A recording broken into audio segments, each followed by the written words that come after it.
तिला घेऊन जा आणि लक्ष ठेव विषयावरती. हो दादा साहेब. तशीच वेळ आली तर तनयावरही तोच उपाय करावा लागेल जो रघुच्या बाबतीत 14 वर्षांपूर्वी केला होता. मला बरं नाही असं सांगून मी सुट्टी घेतली. का? कारण मला माझ्या तपासाचं काम पूर्ण करायचं. मॅडम, रमेश कडून 5,000 रुपये लाच घेताना आम्ही तुम्हाला रेड हँड पकडले. राणे साहेब, मी रमेशला त्याला गरज होती म्हणून पैसे दिले होते. मी कशाला घेऊ तुमच्याकडून पैसे? मला नाशिकला जायचं होतं आणि बाबा आजारी होते. तशी मी मॅडमला विनंती केली. मॅडमनी माझ्याकडून 5,000 रुपये मागितले.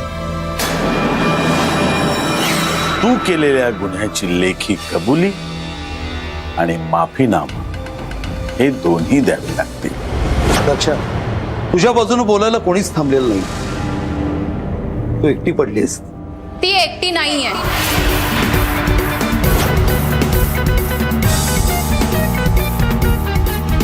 कोण तुम्ही?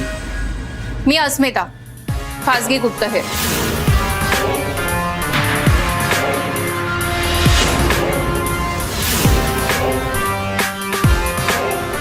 खासगी गुप्तहेर?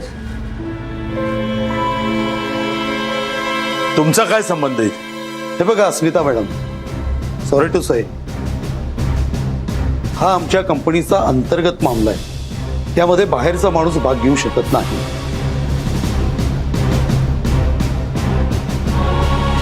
सॉरी टू से सर, पण ही आता तुमची अंतर्गत बाब राहिलेली नाहीये. एका प्रामाणिक मुलीचं करिअर उद्ध्वस्त करायचा प्लॅन आहे हा. हे काय बोलताय तुम्ही मॅडम? सर मला सांगा, कुठल्याही एन्क्वायरीला सामोरं न जाता आजच्या आज माफी मागून राजीनामा द्या, नाहीतर तुम्हाला कुठेच नोकरी मिळणार नाही असं तुम्ही सांगितलं होतं. काय? नाही म्हणजे अशी प्रोसिजर आहे तुमच्या कंपनीची. नाही नाही, मी असं काही सांगितलेलं नाही. हो, पण तुमच्या वतीने प्रधान साहेबांनी तशी धमकी दिली आहे दक्षाला.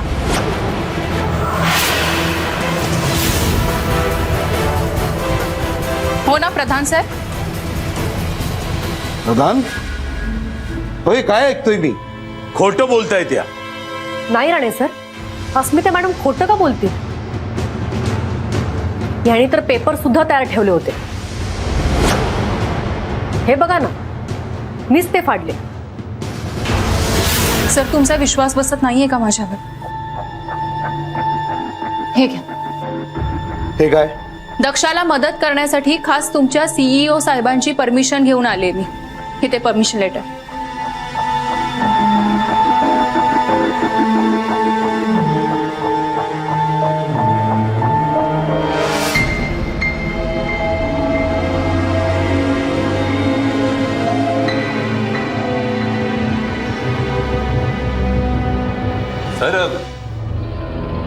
सर हे सगळे पेपर्स आम्ही तयार केलेले नव्हते.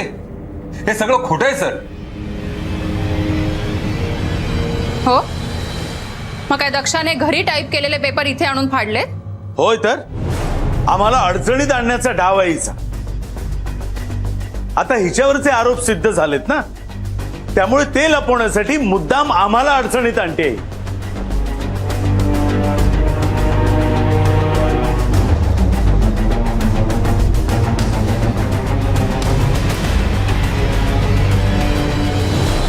सर हे पेन सोन्याचं आहे की नाही, यापेक्षाही हे पेन सोन्याचं आहे हे तिला माहित तरी होतं का, हे जास्त महत्वाचं आहे.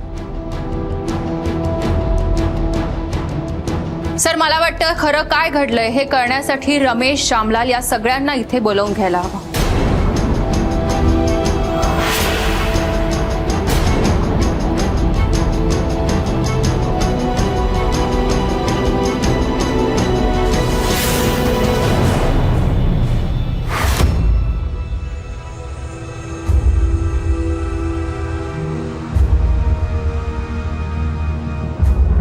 रमेश, माझा सहकारी नाशिकला तुझ्या घरी जाऊन आला. तुझ्या वडिलांची चौकशी केली त्याने.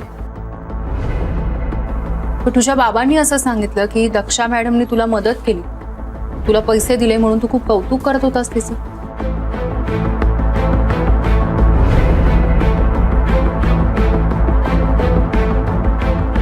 खूप खुश होतास ना तू? हे बघ रमेश, माणूस तेव्हाच खुश असतो जेव्हा त्याच्या मनासारखं काहीतरी घडतं. मग तो तीच गोष्ट 10 वेळा ऐकवतो सुद्धा इतरांना. तू सुद्धा 10 वेळा कौतुक केलंस हिचं आई बाबांसमोर, हो ना?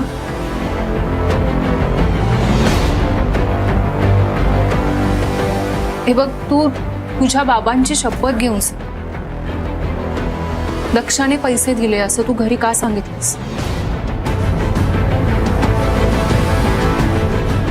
तू खरं सांगितलंस की ते खोटं होतं? रमेश, खोटं बोललास तर तुझीही एन्क्वायरी होईल.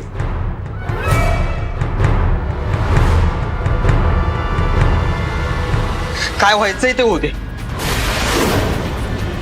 पण बाबांची शपथ घेऊन मी खोटं बोलणार नाही.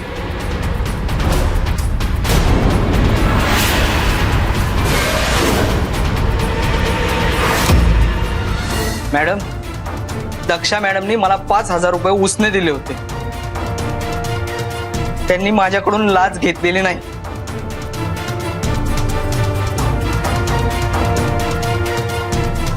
मग दक्षा मॅडमला तुझे पैसे दिलेस ते तुझेच होते की आणखी कोणी दिले होते तुला?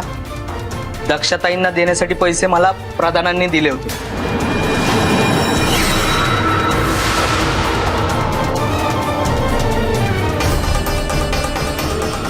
प्रधान, हे खरं आहे? या डिटेक्टिव्ह मॅडमच्या चालबाजीमुळे हा खोटं बोलतोयस. नाही, पण मी काय म्हणतो साहेब, नाही म्हणजे हे तुमचं जे काय चाललंय ते चालू द्या ना, पण मला कशाला बोलवलं? कारण या कारस्थानाचा तूही एक भाग आहेस. दक्षाला सोन्याचं पेन तूच दिलं होतंस ना? लाच घेणाऱ्या इतकाच लाच देणाराही दोषी असतो.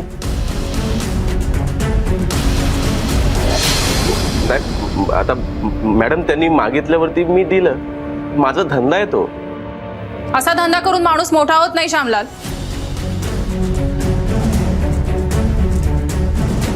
आणि काय रे, अजून काय काय धंदे करतोस तू? हे बघा, मी नमस्कार प्रधान साहेब, नमस्कार. हे घ्या, राणे साहेबांसाठी घड्याळ आणलंय. अगदी तुम्हाला दिलं ना तसंच.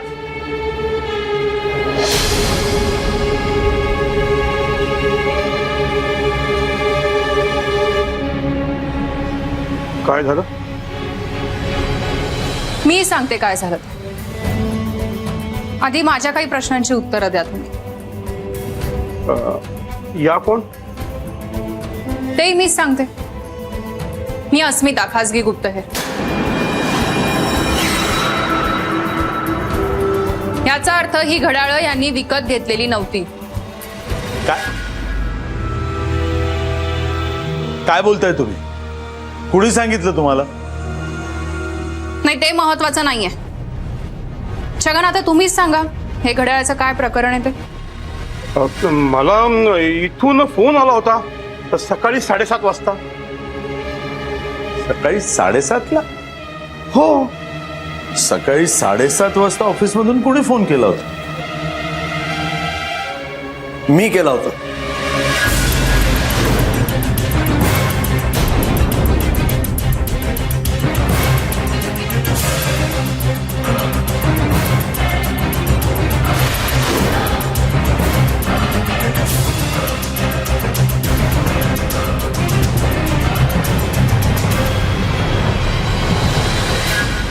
पार्थ, तू काय करतोस इथे? पार्थ इथे सीईओ साहेबांच्या परमिशनने आलाय, खरं सांगण्यासाठी.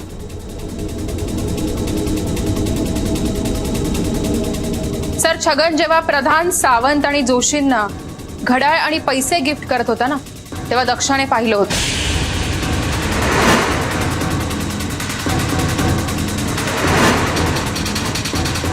दक्षा जेव्हा यांची कंप्लेंट करायला गेली तेव्हा यांनी ती घड्याळं विकत घेतल्याच्या खोट्या रिसिट्स दाखवल्या आणि ते पैसे सुद्धा उसने पैसे घेतलेले परत केलेत असं सांगितलं आणि तिलाच कोंडीत पकडलं. काय बरोबर ना प्रधान साहेब?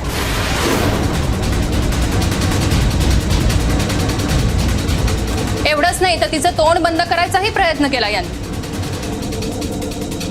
आणि जेव्हा ते नाही जमलं तेव्हा रमेश आणि श्यामलालची मदत घेऊन हिला खोट्या केसमध्ये अडकवलं. एवढं सगळं घडलं मला काहीच कल्पना नाही. राणे साहेब, अहो हे तर काहीच नाहीये. अजून बरीच गुपितं दडली आहेत. हे प्रधान साहेब या छगनच्या मदतीने वेगवेगळ्या नावाची बोगस कोटेशन्स तयार करायचे. त्या बदल्यात हा छगन त्यांना मौल्यवान वस्तू भेट द्यायचा.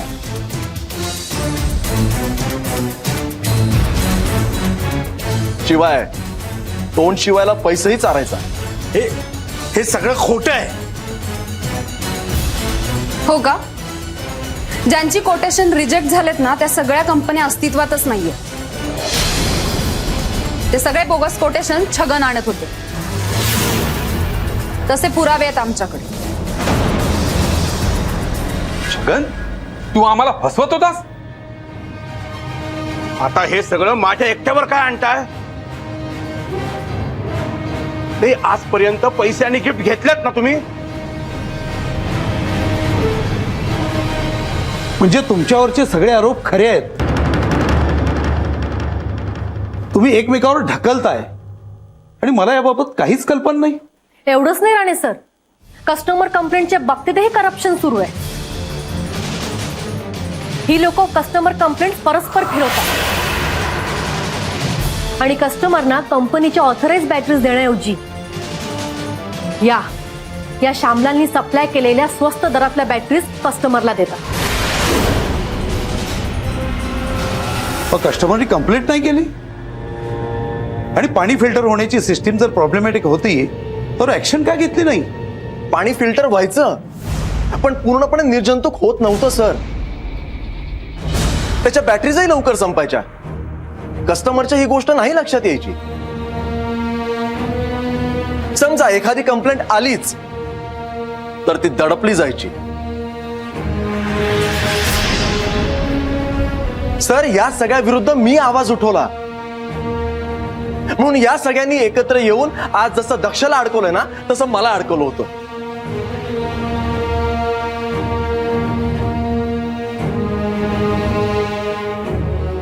सर माझं दुर्दैव की दक्षा जशी अस्मिता मॅम कडे गेली तसं मी नाही गेलो. मी व्यसनाच्या आहारी जाऊन नोकरी गमावली सर. आणि बोगस बॅटरीच्या रॅकेटमध्ये हे जोशी आणि हा कमलेश हे दोघे मेन आहेत. आणि म्हणून प्रधान साहेब ह्या दोघांना सतत बाहेर पाठवत असतात.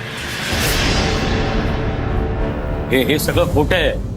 या दोघांना वाचवण्यासाठी ही खासगी गुप्तहेर कुभांड रस्ते आहे.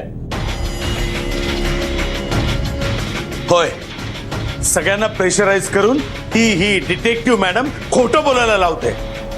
हवसलेस अर्चना मॅडमना विचारा. बोला अर्चना मॅडम. खोटं तर तुम्ही बोलताय सर.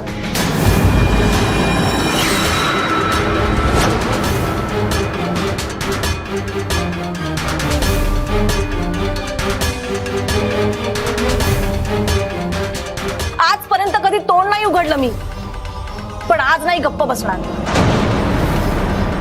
पार्थ आणि दक्षा खरं बोलतायत. सगळं माहिती आहे मला. माझी नोकरी जाईल या भीतीने गप्प बसले मी, पण आता नाही.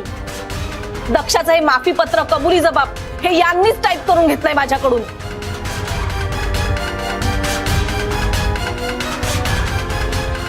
प्रधान, पण मी कशासाठी आलो आणि माझ्यासमोर काय येतं हे? तुम्ही फक्त कंपनीला फसवलं नाही तर कंपनी ज्यांच्या जीवावर उभी आहे त्या कस्टमरनाही फसवलंय. त्यांच्या आरोग्याची खेळ आहे.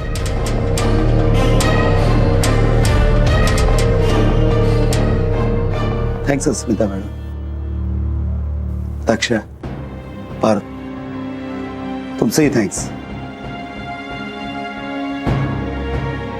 तुमच्यामुळे सत्य उघडकीला आलं.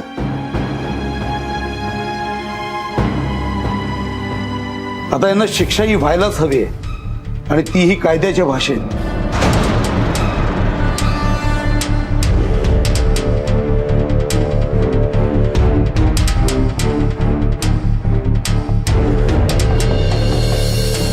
सीओ साहेबांनी ऑफिसची जबाबदारी पार्थ आणि दक्षावर टाकलेली.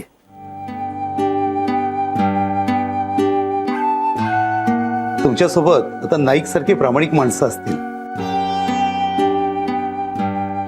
शिवाय रमेशलाही कंपनीनं माफ केलंय. आता कंपनीत कधीही करप्शन होणार नाही. सर इथेच काय, मी तर म्हणेन भ्रष्टाचाराला सगळीकडे आळा बसायला हवा. सर आपल्या देशात इतक्या कंपनीज आहेत, प्रत्येक ठिकाणी जर असा भ्रष्टाचार बोकाळायला लागला तर देशाची अर्थव्यवस्थाच कोलमडून पडेल. आणि काय शेवटी हे सगळे पैसे शेअर होल्डर्स म्हणजे जनतेचे. पण सर मला खात्री आहे तुम्हा सगळ्यांसारखे प्रामाणिक एम्प्लॉई जर प्रत्येक ऑफिसमध्ये असतील तर भ्रष्टाचाराला नक्की आळा बसेल आणि आपला देश भ्रष्टाचार मुक्त होईल. आणि मला खात्री आहे प्रयत्न केले की यश मिळतच.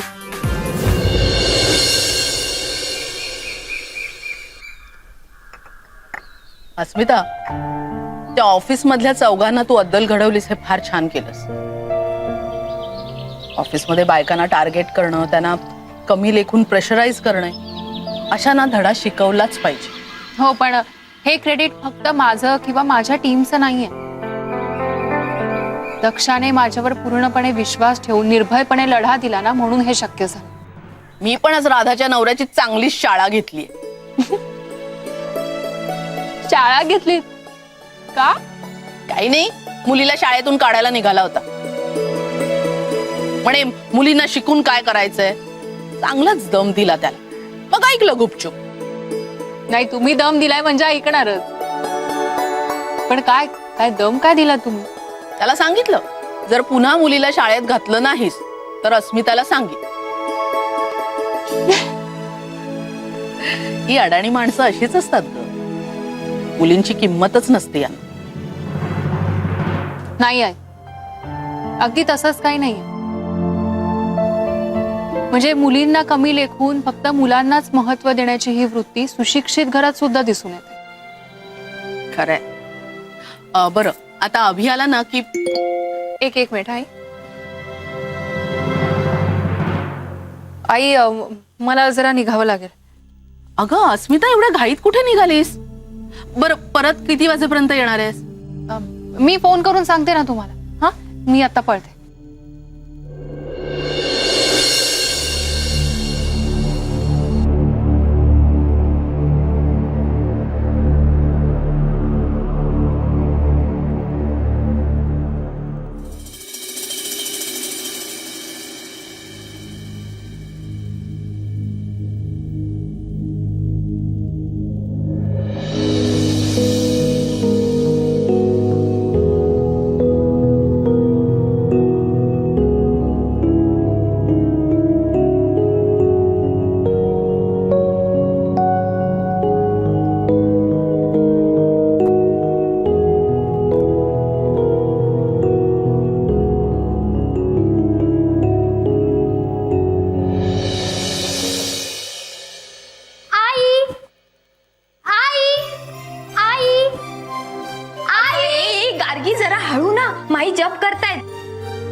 अगं आई नाहीये घरात. पण तुला काय झालंय? ताई, माझ्या चाचणी परीक्षेत पहिला नंबर आलाय. अरे वा, काँग्रॅच्युलेशन्स गार्गी. थँक्यू. आणि म्हणून सरांनी मला हे पेन सुद्धा गिफ्ट दिलंय. किती मस्त आहे ना? खरंच खूप छान आहे. हो ना, मला सुद्धा हे पेन इतकं आवडलं की, आणि मला इतका आनंद झाला की. काय ग गार्गी, चाचणी परीक्षेतच पहिला नंबर आलाय ना, एवढा गाजावाजा कशासाठी? मुलीच्या जातीने शांत असायला हवं. केवढा गोंधळ घालतेस तू? आणि हे काय, चप्पल घालून आत आलीस? आधी चल बाहेर हो, आधी बाहेर हो आणि काढून ये. किती वेळा सांगायचा? तेच तेच तेच तेच सांगावं लागतं हिला.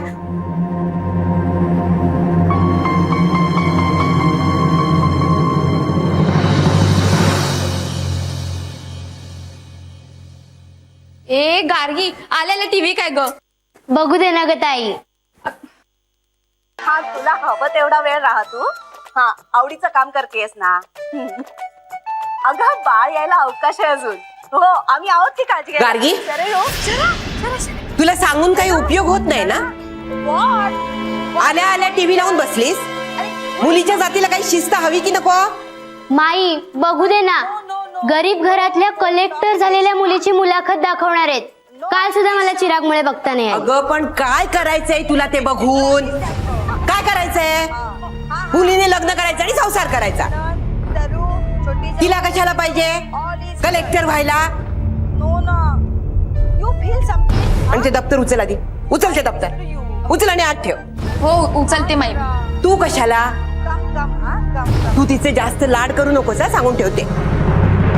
आणि माई तू चिरागचे लाड करतेस ते?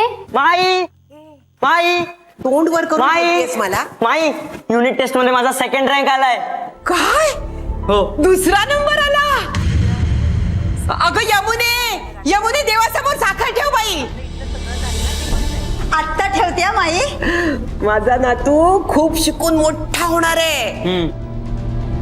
घराण्याचं नाव काढणार आहे माझा नातू. हो ना? ए गार्गी मला रिमोट दे, मला मॅच बघायची. नाही मी नाही देणार. काल सुद्धा तुझ्यामुळे मला बघता नव्हतं आलं. अगं बघू दे ना त्याला टीव्ही. मुलीच्या जातीने असं हट्ट करणं बरं नाही. बास माई सारखं काय मुलीच्या जातीला मुलीच्या जातीला बंद करा भेदभाव. Too many runs. That's why he's batting at number 11. Lots of fielders around the bat. अगं ते दप्तर उचलून आत ठेव ना. ती बॅग माझी नाहीये, चिरागची आहे. त्याला साप नीव ठेवायला. मला उलट उत्तर करतेस. थांब तू, तुझे बाबा येऊ दे, त्यांना नावच सांगते तुझं. गार्गी माईशी वाद नकोता. माई मी उचलते दप्तर. नाही नको ताई, राहू दे. मला सांगितलंय ना, मीच उचलते. ओ नो, पनवती लावलीस तू गार्गी. बघ पाऊस पडायला लागला मॅच मध्ये. Huge covers. मग मला आता माझा प्रोग्राम बघू देत. नाही आता मला अभ्यास करायचा आहे. Shower, but अगं करू दे ना त्याला अभ्यास.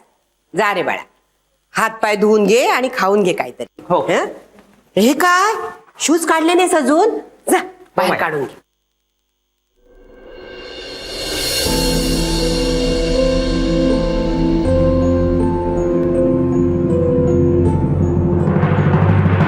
हा बोल अस्मिता.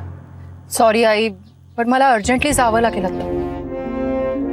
तनयाच्या गावातल्या घरात जी डायरी आहे त्यात जे रेफरन्सेस मिळाले तिथे सगळेजण शोध घेतात. सीड आणि मनाली पेणला गेले. आपला बंडू कोल्हापूरला गेला. आणि आता मी नाशिक आणि इगतपुरीला जाते. अस्मिता, त्या तनयाला शोधण्यासाठी तू नाशिक आणि इगतपुरीला एकटी जाणार आहेस? हो आई, आता काय करू, इलाज नाहीये. अभि सुद्धा काही असोसिएशनची मीटिंग होती तिथे गेलाय ना. अगं पण आई तुम्ही नका टेन्शन घेऊ, मी घेईन काळजी स्वतःची. बर, ठेवते फोन. बाय. अस्मिता नाशिक आणि इगतपुरीला चालली. ती तनयापर्यंत पोचली तर रघुला सावध करायला हवं आणि शक्य झालं तर अस्मिताला थांबवायला हवं.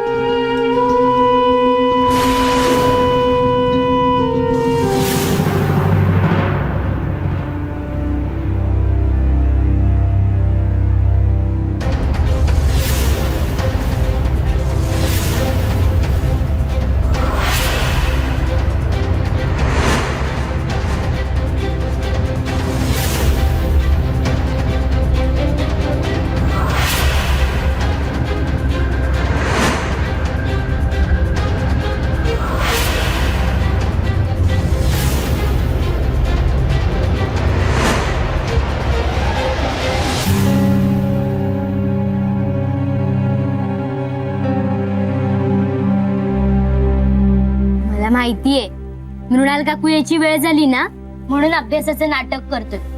अगं पुस्तकात लक्ष तरी आहे का बघ ना त्याचं. नुसता मोबाईल वर गेम खेळतोय.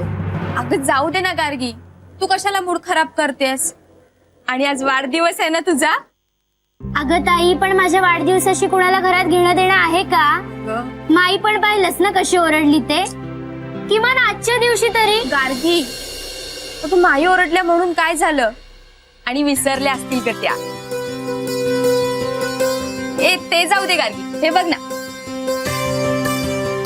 वाव ताई, माझ्यासाठी आणलंस ना? हो. थँक्यू. थँक्यू ताई. मग काय फरमाईश आहे मॅडमची? अगं आज आईला पावभाजी करायला सांगितलीये. अरे वा, सांगितलं पण. हो.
अभि, तू तनयाला शोधायला मी तुला एकटीला कसं जाऊ देऊ?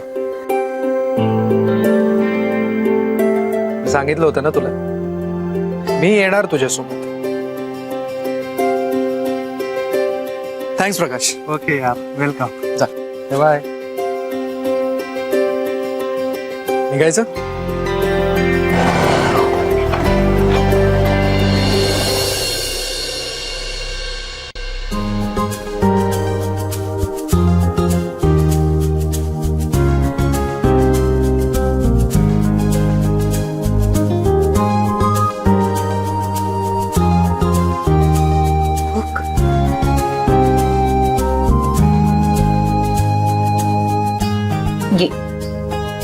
आई पेढा? मी तर बर्फी सांगितली होती ना?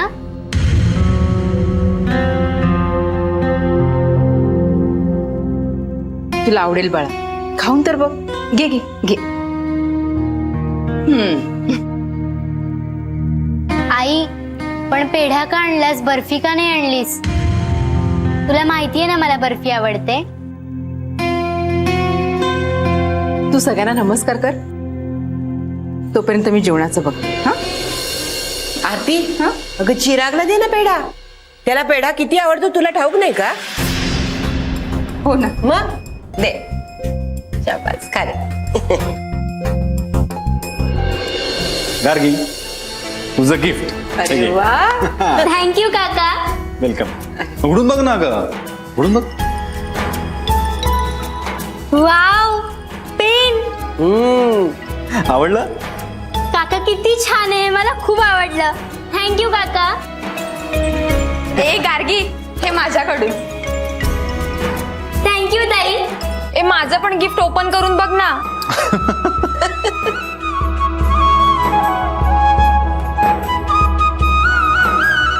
Wow, sketch pens. ए छान आहेत ना? हो, खूप छान आहेत. थँक्यू. माई, नमस्कार करते. औक्षवंत. बाबा, नमस्कार करते. नेहमी हसत राहा. तुझं गिफ्ट. आणि हो, देवाला नमस्कार कर. हो, थँक्यू बाबा. काय रे, माझ्या चिरागसाठी गिफ्ट आणलं नाही ना तुम्ही?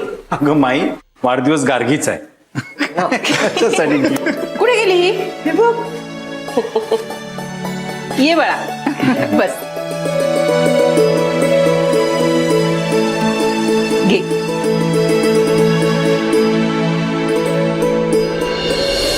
आई सँडविच, तुला माहितीये ना मला पावभाजी आवडते. मग तू सँडविच का केलंस? अगं काय झालं, आज बाजारात मला भाज्याच नाही मिळाल्या म्हणून आयत्या वेळेस मेनू बदलला. घे ना बाळा. काही नको सांगू साई, मी शाळेतून आले तेव्हा तर भाज्या होत्या बाजारात. बाळा आपण नंतर कधीतरी करू ना पावभाजी, नक्की करू, प्रॉमिस. आई नंतर कधीतरी कशाला, माझा वाढदिवस आज आहे ना, मग आज का नाही केलीस पावभाजी? मला नकोय ते सँडविच, मी नाही खाणार. गार्गी बेटा, अन्नावर राग नाही काढायचा. हा वाढदिवसाच्या दिवशी शहाण्यासारखं वागायचं. बाबा आज माझ्या आवडीचं काहीच नाहीये, मग कसला वाढदिवस? गार्गी काय चाललंय तुझं? मुकाट्याने खा बघू. नाही मी नाही खाणार, नकोय मला. अरे अहो पण वहिनी पावभाजी का नाही केली? हवं तर मृणालनी भाज्या आणल्या असत्या ऑफिस मधनं येता येता. योगेश, तू उगाच तिच्या बाजूने बोलू नकोस हा. मीच सांगितलं ग सँडविच करायला. काल याने मित्राबरोबर पावभाजी खाल्ली होती ना, म्हटलं आज सँडविच खाऊया. आज माझा वाढदिवस आहे ना, आणि सगळं मात्र चिरागच्या आवडीचं. नाही नाही मी नाही खाणार. हे बघ गार्गी. अरुण दादा,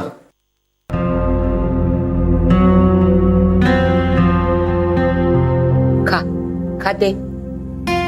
मी तुला माझ्या हाताने भरवते. हा घे बाळा. दे, तू खा. खा. कसं आहे? मस्त. मुद्दाम केलं तुझ्यासाठी.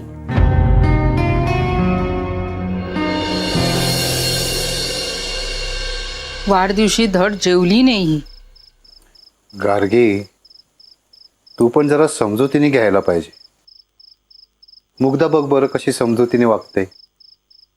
बाबा का समजून घ्यायचं, आणि नक्की काय समजून घ्यायचं?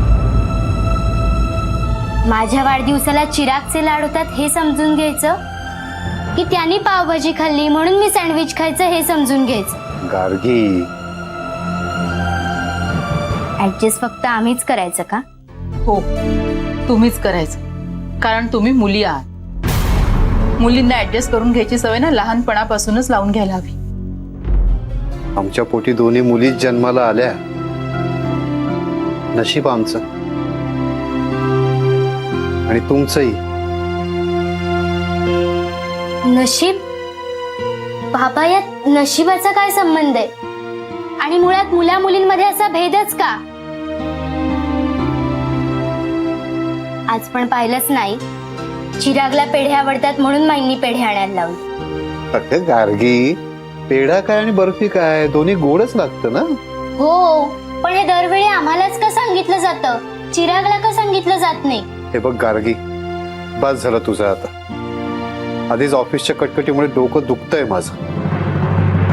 आई आई मला एक सांग, परीक्षेत जर माझा पहिला नंबर आला तर माझं कौतुक होत नाही, चिरागचा दुसरा नंबर आला तर त्याचं किती कौतुक होतं. शिवाय घरी आल्यावर आम्ही दप्तर जागेवर ठेवायची, तो मात्र दप्तर कुठेही फेकणार आणि तीही आम्हीच उचलायची.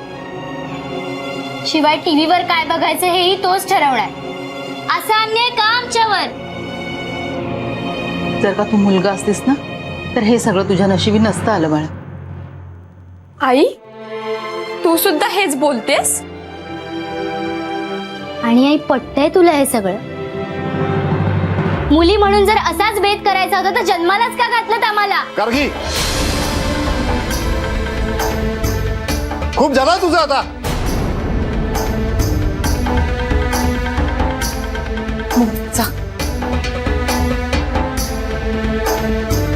हो काय वाढदिवशी ओरडलात तुम्ही तिच्यावर. मग मी तरी काय करू?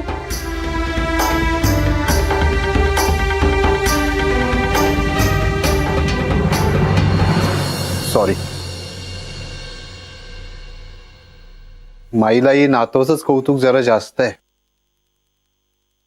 आमच्या मुलींचं काहीच नाही. कधी कधी वाटतं ना हे घर सोडून दुसरीकडे राहायला जाऊ, पण आपण घेऊ शकणार आहे का घर? माझी नोकरी अशी. योगेशचं काय, बिझनेस चांगला चाललाय आणि त्याने तर वंशाला कुलदीपक दिलाय ना.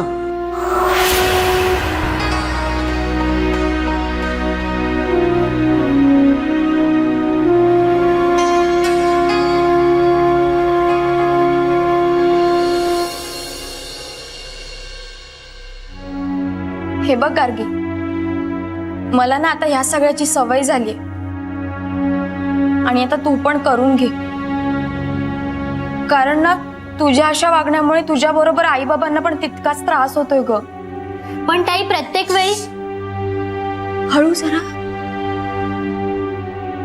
पण ताई प्रत्येक वेळी आपणच का स्वतःला कमी लेखायचं? ही परीक्षा तर होऊ देत, मग मी सुद्धा प्रूव्ह करून दाखवे की मी चिरागपेक्षा कमी नाहीये.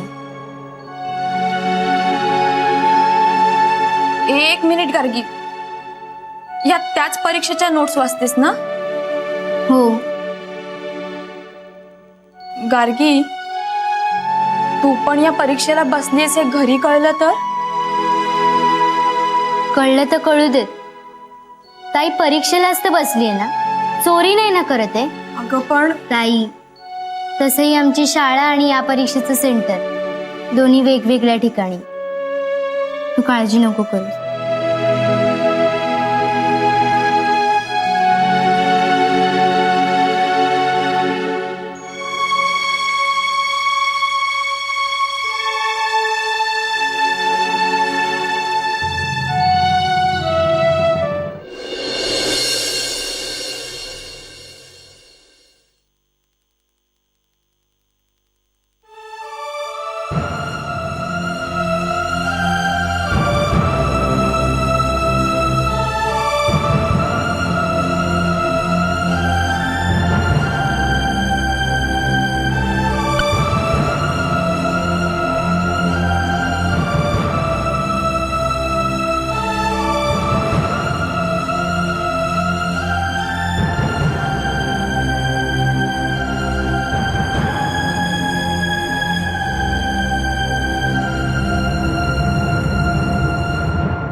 चिराग, चिराग रे, मोबाईलवर काय खेळतोयस? आता परीक्षा जवळ आली ना, अभ्यास कर ना जरा मन लावून. हो आई, मी खूप अभ्यास करतोय आणि काल तो ऑफिसवरून आलीस तेव्हा पण करत होतो ना. Good boy. बरं आई, छान मस्तपैकी अभ्यास कर, म्हणजे तुला पण स्कॉलरशिप मिळेल, म्हणजे सगळ्यांमध्ये तुझा सत्कार पण होईल, हो की नाही? हो. छान अभ्यास कर, म्हणजे बाकी कोणी म्हणायलाच नको ना की तू फक्त मुलगा आहेस म्हणून तुझं जास्त कौतुक होतं. कळलं? आणि हो, ते परीक्षा होईपर्यंत मोबाईलवरती खेळणं एकदम बंद. हो. Very good. यमुनाताई, जरा बाहेर ते घाण झालंय तेवढं पुसून घ्या ना प्लीज. हा, आत्ता पुसते.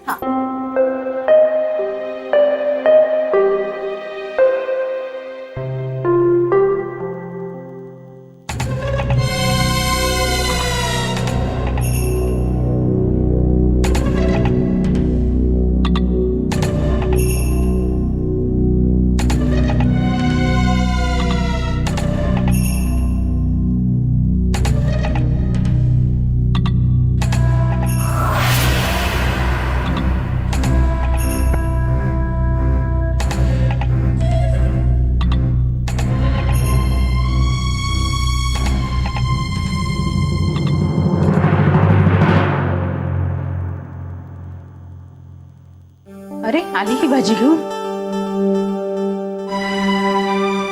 छान. कशी पर्स उघडी टाकून गेली ही. मुग्धा, मुग्धा. हा, काय झालं गाई? काय ग, मी तुला 1000ची नोट दिली होती ना, सगळे पैसे संपले? नाही काही भाजी आणि केबलवाल्याचे पैसे दिले, म्हणजे 550 रुपये आहेत त्यात. ह्यात फक्त 50ची नोट आहे. घे बघ, हे बघ. गाई मी कुठे टाकलीस? ठेवली होती. काय झालं? माई, हिला मी 1000 रुपये दिले होते बाजारातून भाजीपाला आणायला आणि केबलचं बिल भरायला. आणि आता तिच्या पर्समध्ये फक्त 50ची नोट आहे. 500 रुपये कुठे हरवलेत हिने.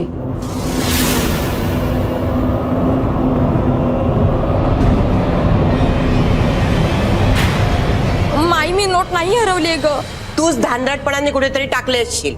नाही माई, मी आताच ठेवले होते पैसे. अगं एक एक पैसा जमवायला किती कष्ट पडतात हे तुझ्या बाबाला आणि काकांना विचार. अगं पण माई, मी 500ची नोट ठेवली होती यात. मग काय झाली? उडून गेली? चला पिक्चरला, तिकीट मी काढणार. अरे पण घरी काय सांगायचं? सांग ना, क्लास होता म्हणून. यार चिराग, पण तुझ्याकडे एवढे पैसे येतात कुठून? अरे माझ्याकडे 3 ATM आहेत. आई, बाबा आणि माई. गेल्या 2 महिन्यात 4 वेळा पैसे गेलेत. मुलींना जरा काळजी घ्यायला सांगितली पाहिजे. माई, मुग्धावर माझा विश्वास आहे, ती खोटं नाही बोलणार. हो माई, तू त्यांचं नाव कसं घेतेस ग? मला ना त्या यमुनाबाईवरच संशय येतोय. ती त्यावेळी घरातच होती ना ग? हो. अरे मग खडसावून विचारत का नाही तिला? अहो पण आपल्याकडे काही पुरावा आहे का? आता रागाच्या भरात तिने एकदम काम सोडून दिलं म्हणजे? आता घरातली एवढी धुणी भांडी स्वयंपाक पाणी ताईनं जमणार आहे का करायला?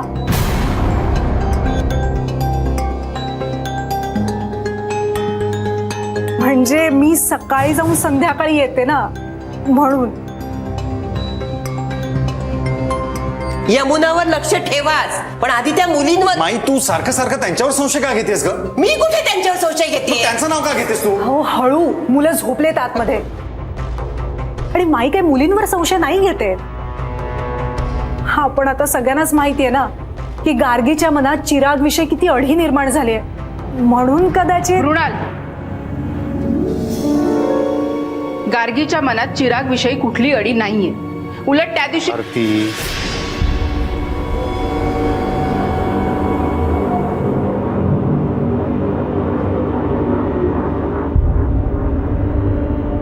पण काही म्हण हा माई, तू चिरागला जरा जास्तच झुकतं माप देतेस. हो, देते.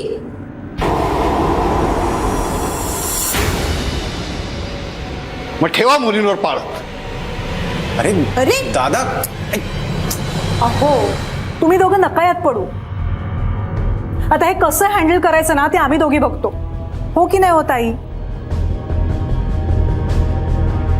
करा काय करायचं ते दोघी मिळून.